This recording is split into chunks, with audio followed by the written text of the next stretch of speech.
Alrighty, good morning. We have Miss Cooper here, and she is, everybody else is very eager to get out. We're just having her wait at her crate, and as soon as she gives us eye contact, we are going to invite her out.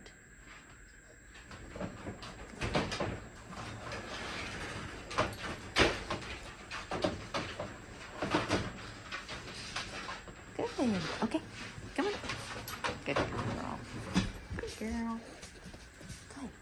Good girl. Sit. Good girl. Just checking in with her, making sure that we're all here. Good girl. She's very sweet, submissive girl. And so this dog has a lot of energy. She is very, very busy all the time.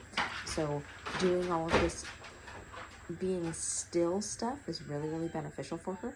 So we are getting her out of her crate, making her sit and wait, giving us eye contact, walking to the front door, opening up the door, and making her sit and wait. There's a dog right here, so she's good girl. Good. Making her check in, a little bit of leash pressure to help her check in. Let's go. So she checks in, same thing here. So she doesn't get to rush out. She's gonna sit, wait for me to close the door. Trying to juggle multiple things here. That's it. Put her back in that sit. Got eye contact. Good. So I'm using leash pressure a little bit to, there's a pop. Good, just to get her focused because she really wants to go and hang out with that little dog. So same thing, threshold at the top of the stairs, sitting and waiting. Everything is about calming down, sitting and waiting, going at my pace. Good girl. Good. So even here, I'm going to shorten up my leash a little bit to make sure that I am able to have some contact on her. I'm not holding her back into place. I'm just there in case she needs help. She's just at the beginning stages of this, so she really needs a lot of guidance still. She wants to push ahead a lot. She's not very sensitive. She's very sweet and submissive, but she's not sensitive. So there is a difference. But she's doing really well. So I'm walking fairly slowly. Good. She just has to walk at my pace. I want her ear and her eye right at my leg. Good. And if I need to, I can stop and sit her again. Just holding that pressure up, not really saying anything. Good girl. Because remember, we want to teach her the language of the words and eventually not need any pressure or anything like that.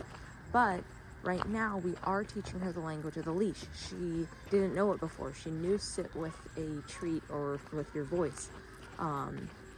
So if I'm having to pull her back, I can do a little bit firmer pop. Good girl. And then these little pressures have a lot more value. Good. So this is just to go out for our morning potty. She's in a heel all the way, say, to the back door, and then we go to our potty spot. And then we're gonna have her sit and wait again. Her nose isn't allowed to dip down. She's not allowed to go and just like pull and sniff to that potty spot. Good girl. Good. I'll ask for it one more time. There's a bunch of chickens up on this trailer, so she's very excited about those. Good girl. Okay, so as soon as she gives me that eye contact, that relaxed engagement, then I'm gonna allow her to go and sniff around and go potty. So even when they're on a release like this, I don't want them pulling a bunch on the leash.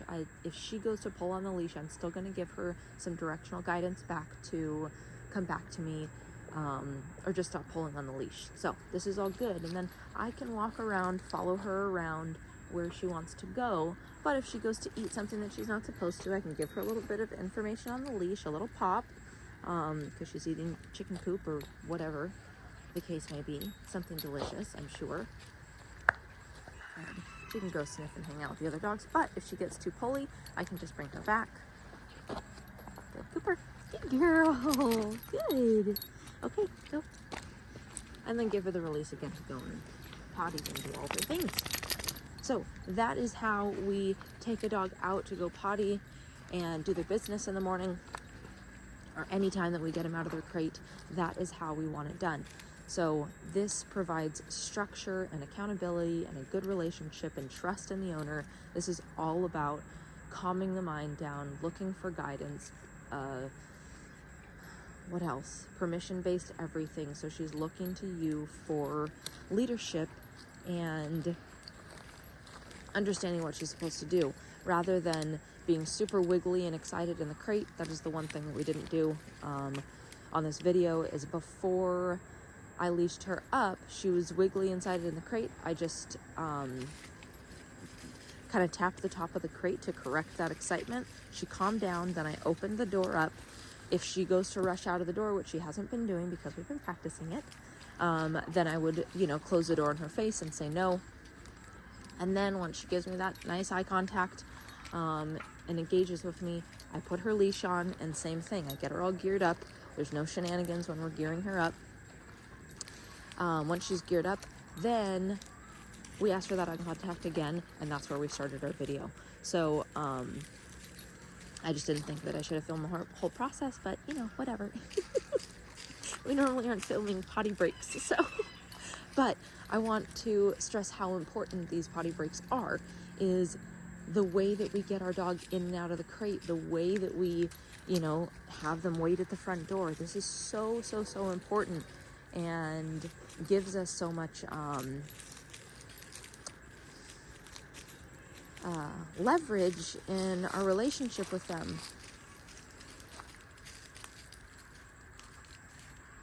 Anyway, so you guys, it's the same thing when we go back up to the house. So, say I wanted to go on a walk right now, take her potty, and then gather her back up, get her in a nice heel, and go for a walk. Practice different things. Practice stopping and going. Practice different speeds.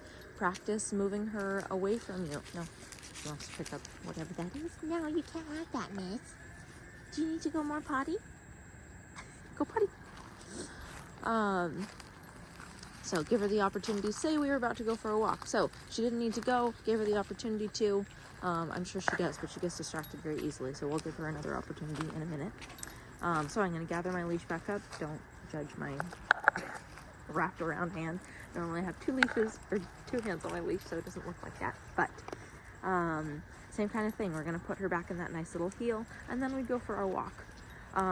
If I want to practice little things like stepping away from her, just gluing her back to this heel spot, that's what I'm going to do. I'm going to do maybe some inward turns and turn towards the dog. Maybe I'm going to slow down and have her really, practice our old lady walk and say, hey, when I'm really old, you still have to walk with me. This is a horse technique. But she just has to wait for me to get there. Say we're going to check our mail. She just has to wait politely and walk with me. She can't pull me. She can't, sniff and do her thing. There is time for sniffing, but the most empowering thing for this dog and for us is going to be holding her accountable to this heel position, turning the other way. There was barely any leash pressure on that at all. We got a dog for distractions. Hi, Kitty. Good. So say she's excited about that dog. I'm going to give a little pop. Because right now, that was really cute, and she wants to play with the dog, but we need to have her understand that there's a time for play and there's a time to be serious. She's going to get to the point where she can either pull a leash out of your hand, or, she can do that now. But good girl. So no leash pressure on that. She's just paying attention to my body. That is what we want. That's the goal. We can stop and sit. Good girl. We can take off again. Good. We can even practice it down. Sit. Good girl. So I'm going to step on my leash. Down. Good girl. Good. And I can keep my foot on my leash. There's no pressure on it. It's just there in case she pops up. She's already going to have that communication to go back down. Good girl. Alright, good. I can take it in. Raise my foot. Gather my leash. Let's go. Good girl. And I'm watching my transitions. I don't want my transitions from stopping to going to be exciting or with a lot of enthusiasm. It's just a calm, relaxed ease into the next transition. It's super, super important. So this potty video is getting a little bit long, of course, because that's what we like to do. But I want this information to be there. I want people to know how to take their dog in and out of the crate and how to take them potty in the morning or whatever it is. anytime you're taking your dog in and out of the crate, this is the protocol that we want.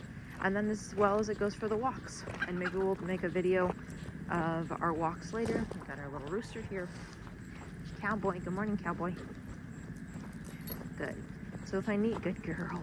So if I need a little bit more information, if she's not understanding those little corrections, or those communicators, I'm gonna give her a little bit more communication or a correction right there of just pulling back on that leash and really getting her to understand this is where I want you.